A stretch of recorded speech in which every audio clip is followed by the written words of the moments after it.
Kirana Hills complex in Pakistan near the Sargodha air base has evoked much curiosity and has been much in discussion. Also, as we said earlier, the cat among the pigeons was set by a question that Snehesh Alex Philip asked at the tri-service briefing when he asked if that complex was bombed, and he said that complex where Pakistan's nuclear weapons are stored. So the Air Marshal, speaking on behalf of the Air Force, Air Marshal A.K. Bharti, he said with a little bit of a wry smile that, thanks for telling us that Pakistanis have their nuclear weapons there.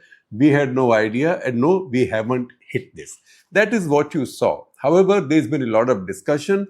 There's also been quite a bit of voyeurism, particularly on social media, and I see it on social media and also on television channels. It's a bit like wink, wink, nod, nod, to suggest that something happened there. Now, the fact is that the area very close to the storage hills where the underground very hardened storage complex has been located. See these pictures that Colonel Binayak Bhatt, who used to work with Indian Armed Forces intelligence and was a satellite analyst, he had taken these satellite pictures and written this article for us in 2017. This was the first story in international media that Pakistan was building this storage. So maybe some of the attacks or some of the whatever we sent, missiles, bombs, whatever ordnance we delivered was not far. That may have been an indication that, look, we know you where you are, and also we can reach you wherever you are. Maybe it was a warning shot. I don't know. However, the two countries, first of all, the two countries have a very strong protocol, and this is now an agreement that has survived 37 years. In fact, it's in its 38th year, not to attack each other's nuclear installations. Second, no nation likes to attack the other country's nuclear weapon storage unless you really want a nuclear exchange.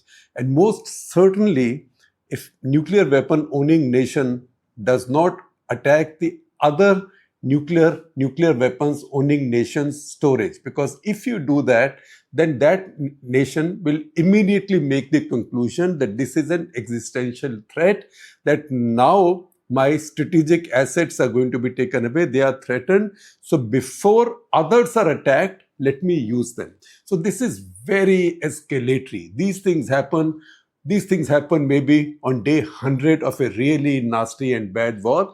God forbid. Even then, any country before doing so will think 100 times. So first of all, discount the fact and possibility that India tried to attack this nuclear storage. India is a very responsible country. India is also a very responsible nuclear power. It's also among those nuclear powers that have a publicly stated nuclear doctrine. It's available on the web. You can go and read it. And that nuclear doctrine says that India will not use nuclear weapons against a non-nuclear weapon power, but also that India will not use nuclear weapons before it's attacked with weapons of mass destruction. So no first use. And second, but it goes on to say that if it is attacked with weapons of mass destruction, its response will be massive and disproportionate. That is the spirit of nuclear weapons. Nuclear weapons are a deterrent. Nuclear weapons are not meant to be used. And I've heard this often enough in the past when I used to interact with the Pakistani side more, because I was on the beat, I was writing the story, and I was also traveling with the circus. When the summits took place, there were some Pakistani journalists who would come and say, "Dekho ji, baat suno." And the last conversation was at Almaty during Op Parakram. So a Pakistani journalist, my Pakistani friends know him well, and I think they will smile when I mention the name Saleh Zafir. Saleh Zafir walked up to me and he said, "Eki gal hai. Je Punjabi ho, if you are Punjabis, then let's throw everything at each other." So what is this? Eki gal hai. Kaisi तोप ना लड़ांगे, tank ना लड़ांगे, fighter plane ना लड़ांगे, ship ना लड़ांगे, पर atom bomb नाल नहीं लड़ांगे. What kind of a war is this? That you will fight with fighter planes, battleships, tanks, guns, but not with nuclear weapons. And then he said to me again in Punjabi, and this was in the lobby of the hotel where everybody was staying, Pakistani media as well as Indian media. He said to me, "Dekho ji, ye thodi meri ladai hui, that if you and I have a fight, then you won't say कि सिर्फ थप्पड़ मारो, मुक्का नहीं मारो, या थप्पड़ और मुक्का मारो लेकिन लात नहीं मारो." मैंने कहा बॉस बात सुनो, पहली बात तो ये कि आपकी मेरी लड़ाई नहीं हो रही है। दूसरी बात, आप मुझे डरा क्यों रहे हो? मैं तो आपको नहीं डरा रहा हूँ। तीसरी बात, आप ये मत प्रिज्यूम करो कि सारे इंडियन पंजाबी हैं। आपके पाकिस्तान में 60-65% पंजाबी हैं, यहाँ तो 2-2.5% ही हैं, तो calm down, nuclear weapons use करने के नहीं होते। And he again said, and I saw that commentary coming out a lot in the Pakistani media, that what's the point of having nuclear weapons if you don't use them? So once again, the lesson of this short skirmish or series of skirmishes over 72 hours or 80 hours is also that nuclear weapons are not to be used. No country can afford to use them. No country is thinking of using them. That's why on 31st December 1988 in Islamabad, and I was there then. That was the big summit meeting between Rajiv Gandhi and Benazir Bhutto.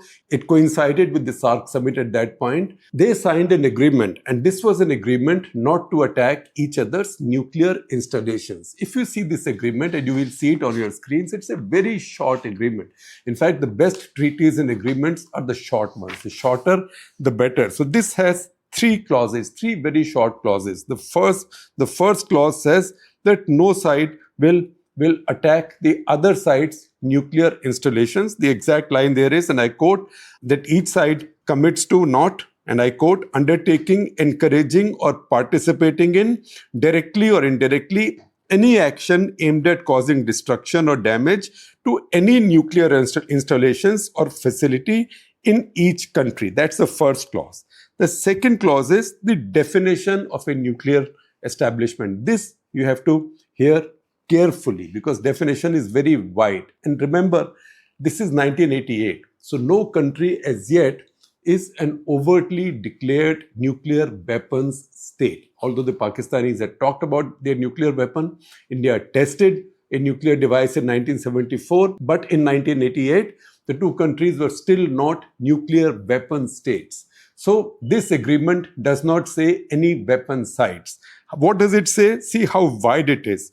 The definition includes any installation or facility of nuclear research and reactors, fuel fabrication, uranium enrichment, more relevant to Pakistan than to India, isotope separation and reprocessing facilities, as well as, and this is very wide, as well as any other installations with fresh or irradiated nuclear fuel and materials in any form, and establishments storing significant quantities of radioactive materials. I would like to believe that your weapon storage will also be covered by that, but that will be still non-specific, because the second clause of this agreement is that each party will furnish the list of its own nuclear establishment to the other on 1st of January every year. This happened dutifully.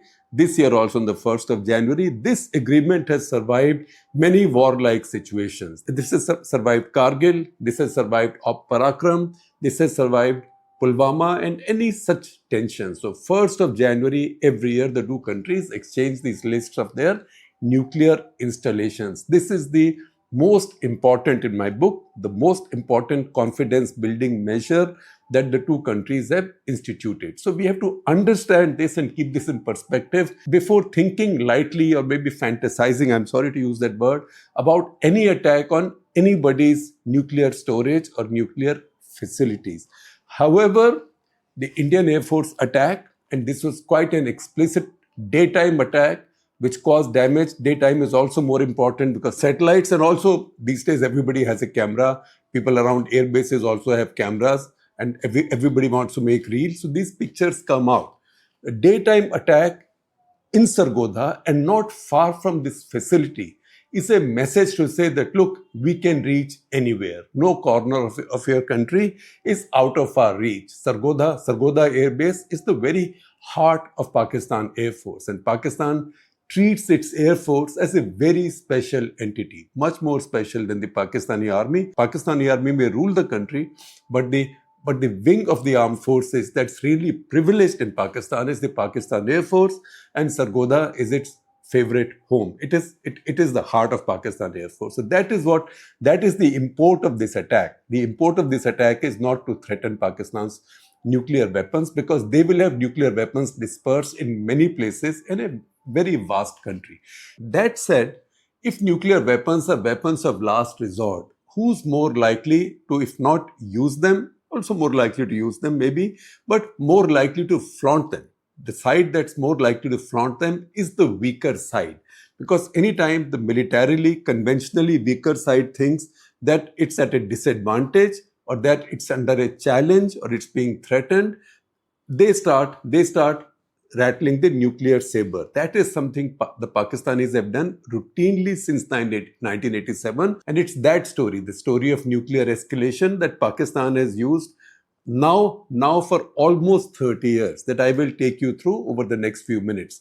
So I will start, in fact, not with 1987, I'll come back to it, but in early 2002, when India forward full military mobilization as part of Operation Parakram, you remember, after the attack on Parliament, which Jaish-e-Mohammed had carried out, Pervez Musharraf's Pakistan responded with a mix of fright and bravado. On 12th of January, Musharraf made a conciliatory speech and promised not to let his territory be used by any terrorist group. He said, our territory, Pakistan's territory, or any territory controlled by Pakistan. What he meant was POK.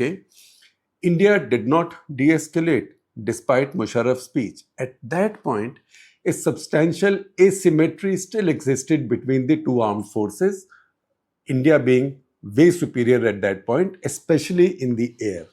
Musharraf betrayed his fear and desperation by repeatedly talking about nuclear weapons. In fact, you will find very often that tensions reach a certain level between India and Pakistan. Someone from Pakistan comes up with that line, this is tension between two nuclear neighbors. What is the idea? The idea is partly to scare India, but it's also more to scare the rest of the world and draw their attention that be careful, otherwise we'll have a nuclear exchange. Uske baad aap sambhalna kya hoga? That is what we often call as Pakistan's strategy of negotiating with the world by putting the gun to its own head. To further scaremongering, Musharraf would routinely launch one missile test after another, and each of these new missiles were named after some medieval Muslim invader of India, Gauri, Ghaznavi, Abdali, Babar, and you can Google if there were more.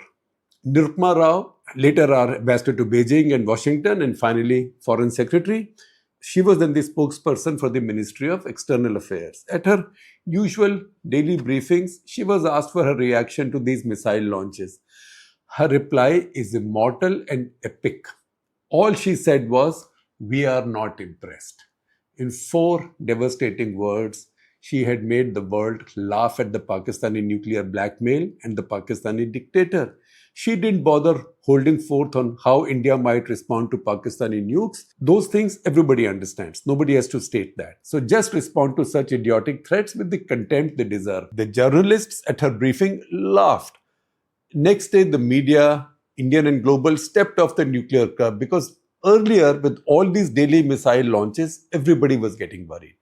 India had made its point without bothering to retaliate to juvenile nonsense with further nonsense or wasting any missiles in tit-for-tat tests that you test one, we will also test one. Why waste missiles like that? In any case, Musharraf was left frustrated and furious, still seething at the insult, presumably because it was delivered by a woman. He said at a media interaction soon after, what does that lady mean? She's not impressed. These are serious weapons, right? Or something to that effect. The lesson actually is quite simple. It's also enduring. A nuclear threat was held out in 2002 in a warlike environment with our forces piled up, full mobilization, and it was held out by the usual suspect, Pakistan. It was neutralized with one clever yet deterrent diplomatic statement. We call Pakistan the usual suspect because since 1987, it has made it a habit to use its nukes as a preemptive threat. In 1987, what did happen? I think I spoke about it the other day. In 1987, exercise brass tacks was on. Again, both forces at full mobilization. Looked like a war could break out at any point of time. It was in January 1987 that journalist Kuldeep Nayyar, late Kuldeep Nayyar, was in Pakistan. Noted Pakistani editor Mushahid Hussain, later also a minister and very senior politician, senator. Mushahid Hussain was a fine journalist and a friend of mine. In fact, I filed at least two of my cover stories from Pakistan from his newsroom when he used to be the editor of The Muslim, and one of his senior editors was Maliha Lodhi, who later became Pakistan's ambassador to Washington and also a politician. So Mushahid it was who took Kuldeep Nayyar to meet AQ Khan, Abdul Qadir Khan, the father of the Pakistani nuclear bomb. And in that meeting, Abdul Qadir Khan, AQ Khan, told Kuldeep Nayyar that we have the nuclear weapon. Tell your government if there is a war tomorrow, Pakistan will use the nuclear weapon. So that was the first nuclear threat from Pakistan. Kuldeep Nayyar reported that. Next day, AQ Khan denied having even met him, right? Nobody believed that denial. That's the first time Pakistan sent a direct message and a nuclear threat. I will also tell you a little story on the side on this. Mushahid Hussain and I, although I know he's much better looking than I, but for some reason people confuse the two of us. So the other day he was speaking on a Pakistani TV discussion. He was putting forth Pakistan's point of view, and I saw a lot of abuse thrown at me saying, look at so and so, he's saying this about India. I was so tempted to say it's not me, it's Mushahid Hussain.